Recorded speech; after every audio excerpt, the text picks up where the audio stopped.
So dekat luar sana, bila kita tanya anak muda, rata-rata akan kata harga rumah mahal sekarang ni. Kita Betul. tanya Gen Z, memang dikata dengan gaji dan harga rumah yang ada sekarang ni mahal. Adakah lagi rumah mampu milik? Dia mahal ni subjektif. Kepada setengah orang mahal, pada setengah orang mampu milik. Kan mampu milik pada kita ambil sebagai orang muda B40 lah. Kita ambil dalam golongan yang besar.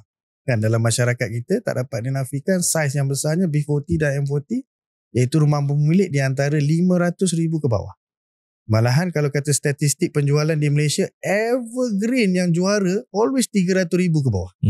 Yang paling banyak lah unit penjualan dan menghasilkan unit. Lah. 300,000 ke bawah. Malahan represent the highest volume lah. Volume dan juga unit. Ya, because why? Kalau kata ialah satu unit 300,000, kalau kali dengan banyak unit volume ni dia jadi banyak jugalah. GDV tu jadi besar lah. Maksudnya nilai penjualan, gross development value.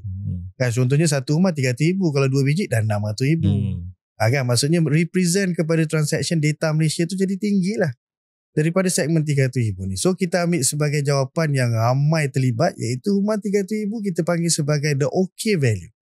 Because at least Tuan Faiz, rumah 300,000 kalau sedap dengar, yang selesa, yang mampu, gaji dia at least 3,000. 1%.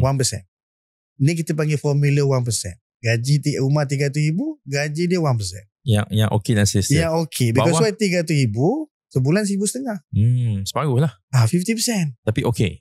Okay lagi. Because 50% pergi ke rumah, so you have another 50%, 1,500. Tengok pula variables lain, saiz keluarga, isteri bekerja.